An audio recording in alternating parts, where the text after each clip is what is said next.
Sriman Narayana Narayan Hari Hari Sriman Narayana Narayan.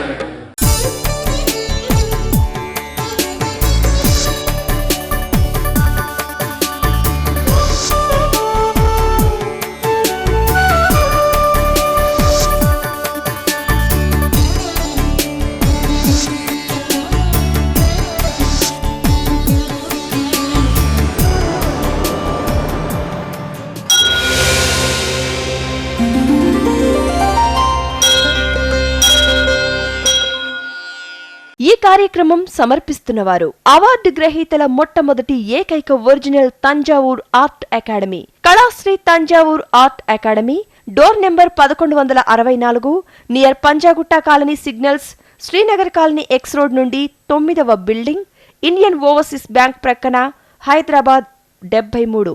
Website www.kalasriarttemple.com। Sriman Narayana Narayan Hari Hari Sriman Narayana Narayan Hari Hari Sriman Narayana Narayan Hari Hari Sriman Narayana Narayan Hari Hari. కనపడని సర్వదేవతల చిత్రాలను కనుల ముందు సాక్షాత్కరింపచేసే దైవాంశ కళ చిత్రకళ. పుట్టుకతో మాత్రమే వచ్చే అరుదైన చిత్రకళను రత్నశాస్త్రం, నాడీశాస్త్రం, వర్ణశాస్త్రం, వాస్తు, జ్యోతిష్య, సాముద్రిక లక్షణాలన్నింటితో క్రోడీకరించి బ్రహ్మీ ముహూర్తంలో నక్షత్రయుక్తంగా దేవీ దేవతల అదృష్ట చిత్రాలను చిత్రీకరించటం కళాశ్రీ కేశవ గురుస్వామి ప్రత్యేకత. వీరి తండ్రిగారైన గురుస్వామి సిద్ధయోగి శాస్త్రీయ చిత్రకారుడు కావటం చేత వారి నుండి వారసత్వంతో గురు శిష్య పరంపర సంప్రదాయ పద్ధతిలో యోగా, చిత్రకళను తీవ్ర సాధన చేసి వాటిని అభ్యసించారు. అంతేకాక తమిళనాడు ప్రభుత్వం నుంచి 9 డిప్లొమోలు మరియు దరిదాపు అన్ని రాష్ట్రాల నుండి జాతీయ స్థాయి అవార్డులు, రివార్డులు అందుకోవటం ఎంతో విశేషం. వీరి సంతానం కూడా చిత్రకారులే కావటంతో పాటు వీరు కూడా అవార్డ్స్ గ్రహీతలే కావటం మరో విశేషం. వీరి కుటుంబంలోనే పద్మశ్రీ, కళాశ్రీ అవార్డుల పంట పండింది.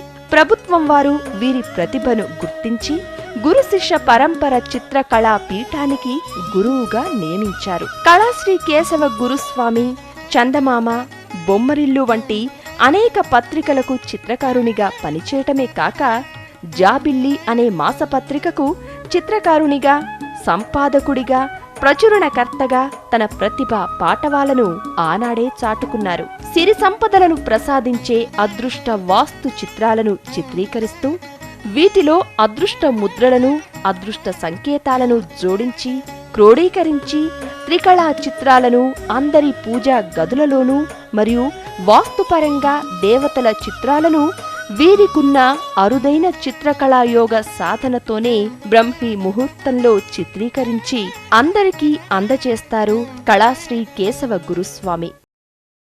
త్రికళా జ్ఞానంలోనికి నూతన సంవత్సరానికి ఆహ్వానం. श्रीमन्नारायण नारायण हरि हरि श्रीमन्नारायण नारायण हरि हरि श्रीमन्नारायण नारायण हरि हरि श्रीमन्नारायण नारायण हरि हरि। రాసులలో మొట్టమొదటి రాశి మేషరాశి. ఆ మేషరాశికి మొట్టమొదటి సేనా నాయకుడు దేవసేనాధిపతి సుబ్రహ్మణ్యేశ్వరుడు, కుజుడే అధిపతి. ఈరోజు మొట్టమొదటి రాశితో మనం ప్రారంభిస్తున్నాం. ఆ రాశీనాథుడు కుజుడు. ఒక్క మేషరాశికే కాదు, వృశ్చిక రాశికి కూడా కుజుడే అధిదేవత. ఈ కుజుడికి పరమాత్మ అంశ సుబ్రహ్మణ్యేశ్వరుడు. ఈ కుజతత్వముతో పుట్టినవారు కాస్త ఉద్రేక స్వభావులై ఉంటారు. తొందరపడి నిర్ణయాలు తీసుకోవడం జరుగుతుంది. ఎవరి మాటను లెక్క పెట్టరు. తను పట్టిన కుందేలుకు 3 కాళ్ళు కాదు 2 కాళ్ళే అంటారు. కానీ పట్టుదలతో ఏదైనా చెయ్యాలని దిగితే మాత్రం మంచి కార్యసాధకులు. ఎందుకంటే కుజతత్వంతో వీరి ఆత్మ నిత్యం ప్రజ్వలిస్తూనే ఉంటుంది. అతిశక్తివంతమైన సుబ్రహ్మణ్యేశ్వరుడి అనుగ్రహంతో సేనానాయకులై జీవితంలో పోరాడుతుంటారు. ఏనాటికైనా విజయం సాధించాలనే కసి కక్ష వీరికి ఉంటుంది. ఇక్కడ కక్ష అని ఎందుకు చెప్పానంటే ఆ కుజగ్రహం ఏ విధంగా కక్షలో తిరుగుతూ అరుణ వర్ణంతో ఉంటుందో ఆ వర్ణము కూడా ఉద్రేకాన్ని కలిగించేది. సూర్యుడి తర్వాత అగ్నితత్వముతో ఉన్న గ్రహము కుజగ్రహము. ఈ కుజుడిని మంగళ గ్రహం అని కూడా అంటుంటాం. మంగళవారం అంటేనే కొందరు భయపడుతుంటారు. లేనిపోని అపోహలతో ఆ రోజు ఏమీ చేయకూడదని కూడా తలపోస్తుంటారు. మంగళవారం అన్నది మంగళకరమైన రోజు. శివం కరోతి అంటే శుభమును కలిగించువాడు. అందుకనే మంగళుడు అనే పేరును సార్థకత చేసుకున్నాడు. మంగళకరమైన రోజు. కుజుడిచ్చేంత మంగళకరమైన అనుగ్రహ తరంగాలు మరి ఏ గ్రహము ఇవ్వదు. ఈ మేషరాశి వారికి ముఖ్యంగా సుబ్రహ్మణ్య స్వామి అనుగ్రహం కలిగి తీరుతుంది. కానీ వీరెక్కువసేపు ఏకాగ్రతలో ఒకచోట కూర్చోలేరు. తొందరగా ఏవో పనులు చేసుకుంటుంటారు. కానీ సోమరితనం వీరికి నచ్చదు. అంతేకాకుండా ఏదైనా సరే కార్యదీక్షతో ముందుకెళ్ళాలి. ముక్కు సూటిగా వెళ్ళటం వల్ల అప్పుడప్పుడు ముక్కుకు దెబ్బలు కూడా తగులుతుంటాయి. ఈ వృశ్చిక రాశి మేషరాశి సంబంధించిన వారు దేవసేనాధిపతి యొక్క ఆధిపత్యం కలవారు కాబట్టి మిలిటరీలో సైనికులుగా పనిచేయటమో లేకుంటే టీం లీడర్స్గా ఉండటమో ఇలాంటి మంచి ఉన్నత స్థాయిలో ఉంటారు. ఒక రాజకీయ నాయకుడు మంత్రిగా నిలబడాలంటే కూడా కుజుడి యొక్క అనుగ్రహ తరంగాలు ఉండాలి.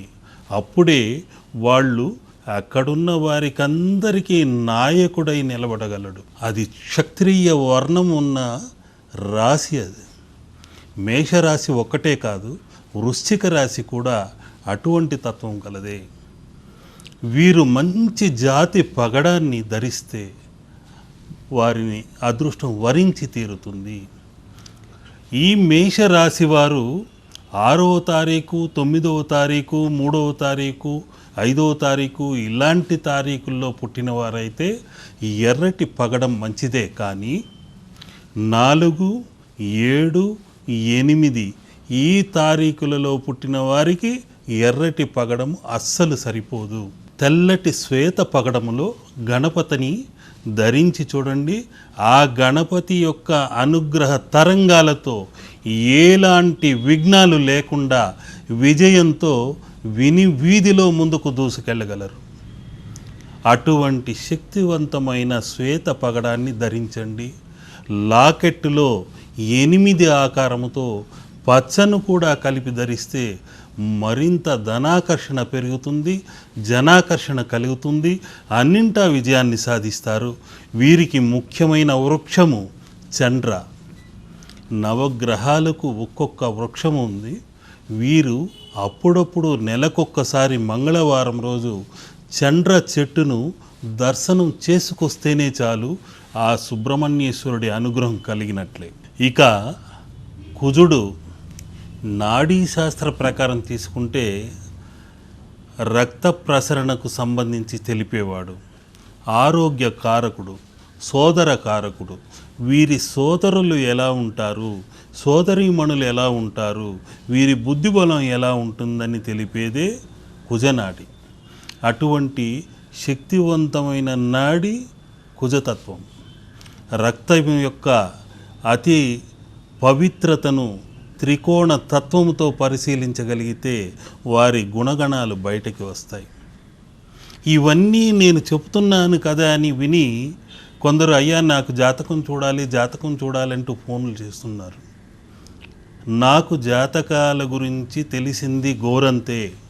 మరొక్క మారు విన్నవించుకుంటున్నాను, దయచేసి జాతకాల గురించి సంఖ్యాశాస్త్రాల గురించి మరొక్క దాని గురించో నన్ను అడగకండి.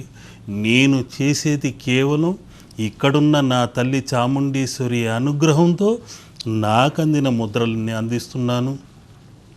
ప్రతి సమస్యను దేవతా చిత్ర విగ్రహాల ద్వారా అన్నీ పటాపంచలు కావాలని, మీకన్నింటా విజయం కలిగించాలని ఎనరైజ్ చేసి అది బ్రహ్మీ ముహూర్తంలో చిత్రించిన చిత్రం కానివ్వండి, ముద్రించిన చిత్రం కానివ్వండి, రాతి విగ్రహం కానివ్వండి, కంచు విగ్రహం కానివ్వండి, మరి ఏదైనా కానివ్వండి, అందులోని ఎలక్ట్రాన్లు, న్యూట్రాన్లు, ప్రోటాన్లు అనే త్రిశక్తుల్ని ఎనరైజ్ చేసి వారికి అందచేస్తే అందులోని అదృష్ట తరంగాలన్నీ వారికి అంది అన్నింటా విజయాన్ని సాధిస్తారని నా ప్రగాఢ విశ్వాసం. బ్రహ్మీ ముహూర్తంలో నిద్రలేచి రాత్రి 12 వరకు ఈ ముక్కోటి దేవతల మధ్యనే ఉన్నాను. తప్పనిసరిగా నా యొక్క వాక్కు ఫలించాలి, నా యొక్క చూపు ఫలించాలి, మీకందరికీ అదృష్ట యోగం కలగాలి. అందుకని అనేక రకరకములైన ముద్రలని ఆ తల్లి అందిస్తుంటే మీకు అందచేస్తున్నాను. అంతేకాని ఇక్కడ నా యొక్క ప్రజ్ఞా పాఠవాలు కాదు, మన అంతరాత్మలోని పరమాత్మ యొక్క శక్తి తత్వాన్ని వెలిక్కి తీసి అందిస్తున్నానే కానీ నేను అన్నది ఇక్కడ శూన్యం. ఈ తల్లి అందించిన త్రికోణ తత్వమైన త్రికళ తత్వముతో ముద్రలని అందిస్తూ వస్తున్నాను.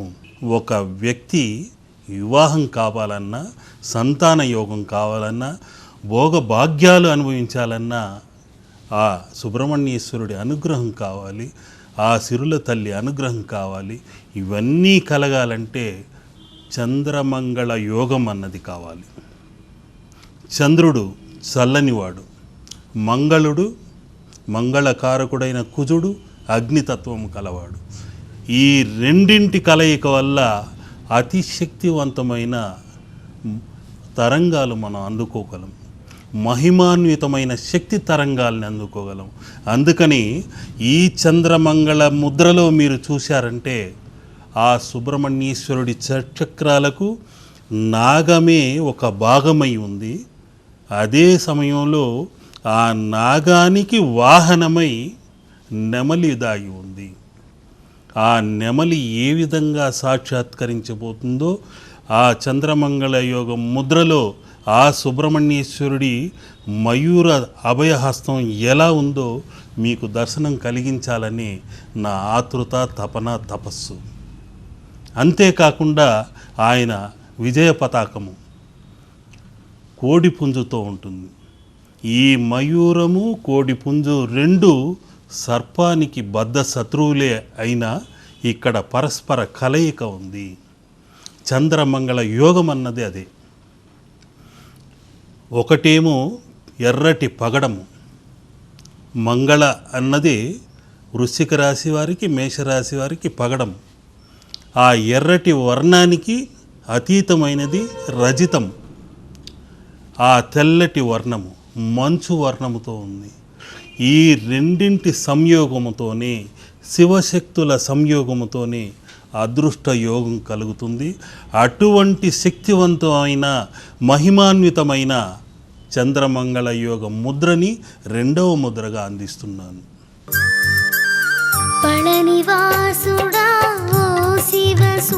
చంద్రమంగళ ముద్ర ఇది. కీర్తి కిరీటమై ఆ సుబ్రహ్మణ్యేశ్వరుడి కిరీటంగా ఇప్పుడు మారింది. ఎప్పుడూ బాలరూపంతో ఉండే కుజుడు యవ్వన కారకుడు. ఒక వ్యక్తి నిత్య యవ్వనుడై ఉండాలన్నా, సంతాన భాగ్యం కలగాలన్నా ఈ కుమారస్వామి యొక్క అనుగ్రహం కలగాలి. చెడి పుణ్యక్షేత్రము నువ్వు వెలసిన ఫళని, ఫలమునిచ్చెడి పుణ్యక్షేత్రము నువ్వు వెలసిన ఫళని, కలతలు తీర్చి కామితమొసగి సుందర స్వరూపము నీ మూర్తి సుబ్రహ్మణ్య స్వామి.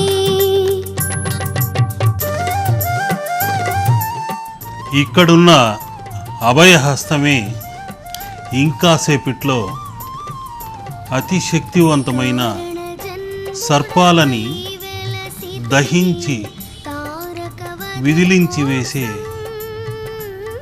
మయూరంగా ఈ అభయముద్ర ఇలా నా మనోనేత్రానికి అందిన ముద్రగా ఈ వారం వరంగా నూతన సంవత్సర కానుకగా మీకు అందచేస్తున్నాను.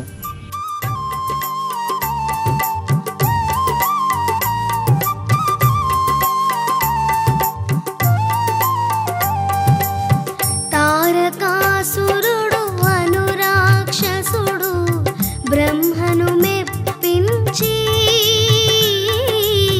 తారకాసురుడు అనురాక్షసుడు బ్రహ్మను మెప్పించి, వరము పొందెను తనకు మరణము శివపుత్రుని వల్ల తప్పమరి కుడి చేయి మయూర ముద్రతో సర్పదోషాన్ని తొలగించేది, ఎడమ చేయి చంద్రతత్వముతో పంచభూత తత్వముతో ఈ పంచ అనుగ్రహ తరంగాలతో బంధించగలిగేది కూడా ఆయన యొక్క విజయ పతాకము అరుణవర్ణముతో కొక్కరకో అంటూ లోకానికే నిద్రలేపే సంకేతం, మేల్కొలిపే సంకేతము, మనలోని చైతన్యాన్ని నిద్రలేపే సంకేతం. ఒక జీవుడు నిద్రిస్తే మరణంతో సమానము. మరుసటి రోజు నిద్ర నుండి మేలుకుంటే వాడికి శరణు ఇచ్చినట్టే ఆ దేవుడు. ఆ జీవాత్మ మేలుకుంటేనే ప్రాణం ఉన్నట్లు, లేకుంటే మరణమే శరణం అవుతుంది. అటువంటి జీవాత్మలను ఉద్రేకపరిచి ఉత్సాహపరిచి సూర్యోదయంతో లేవండి అంటూ కొక్కరకో అంటూ కూసేదే ఈ కోడిపుంజు. అటువంటి విజయ పతాకాన్ని ధరించిన వాడు సుబ్రహ్మణ్యేశ్వరుడు. ఆ సుబ్రహ్మణ్యేశ్వరుడి అనుగ్రహంతోనే ఇలా విజయ పతాకాన్ని ధరించి ఈ శత్రుదోషమైన సర్పదోషాన్ని హరించి ఈ హరిద్ర ముద్ర వలన మీ యొక్క దరిద్ర దోషాలన్నీ తొలగి కుజదోషాలన్నీ తొలగి అన్నింటా విజయం సాధించాలని, ఈ భక్తి తరంగాల నుండి ఈ సుబ్రహ్మణ్యేశ్వరుడి అనుగ్రహంల నుండి ఈ హరి అనే తత్వముతో మీలోని దోషములన్నీ హరించిపోవాలని, ఈ భక్తి తరంగాల నుండి అద్భుత శక్తి తరంగాలు మీ ఇంట ప్రవేశించి సర్పదోష నివారణ కలగాలని కోరుకుంటున్నాను.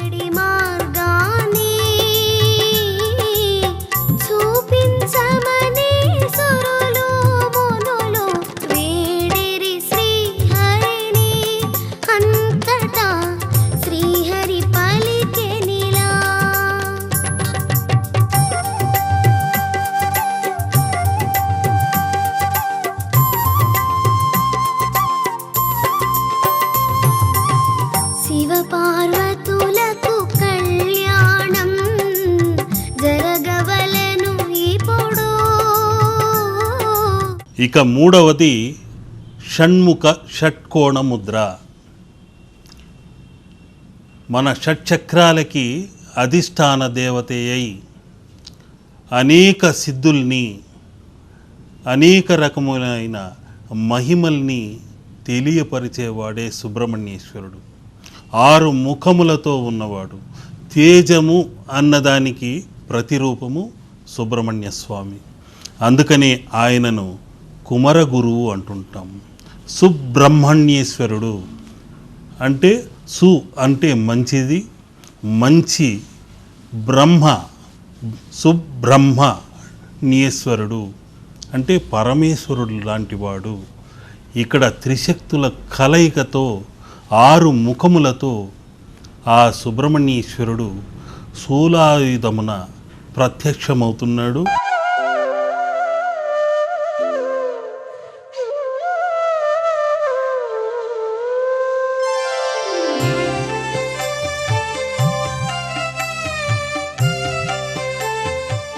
ఈరోజు కుజదోషములున్న వారికి అభయముద్రగా చిత్రించి చూపిస్తున్నాను.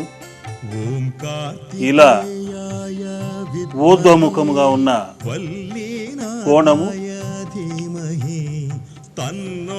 పాజిటివ్ అని కోణం. ఇది పాజిటివ్ అని ఎందుకు చెప్పాల్సి వచ్చిందంటే,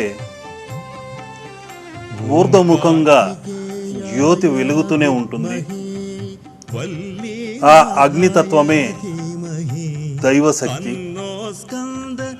అధోముఖంగా పాతాళ గంగల శక్తి కోణము ఇలా ఉంటుంది. ఈ 2 కోణములు ఏకమైతే ఇలా ఒక కోణము, ఇలా మరొక కోణము. ఊర్ధ్వ అధోముఖ కోణములై ప్రతి మనిషిలోనూ ఆడ మగ అనే తేడాను తెలియచేసేది కూడా ఈ కోణములే. ఈ ఊర్ధ్వముఖము కైలాస తత్వాన్ని సూచించేది, దక్షిణామూర్తి యొక్క అనుగ్రహం కలది. ఈ అధోముఖము పాతాళ సూచిక, శుక్రుడి యొక్క అసుర గురువు యొక్క తత్వము. ఇదేమో ఊర్ధ్వముఖంగా ఉన్నది దేవగుణముతో ఉన్న బృహస్పతి యొక్క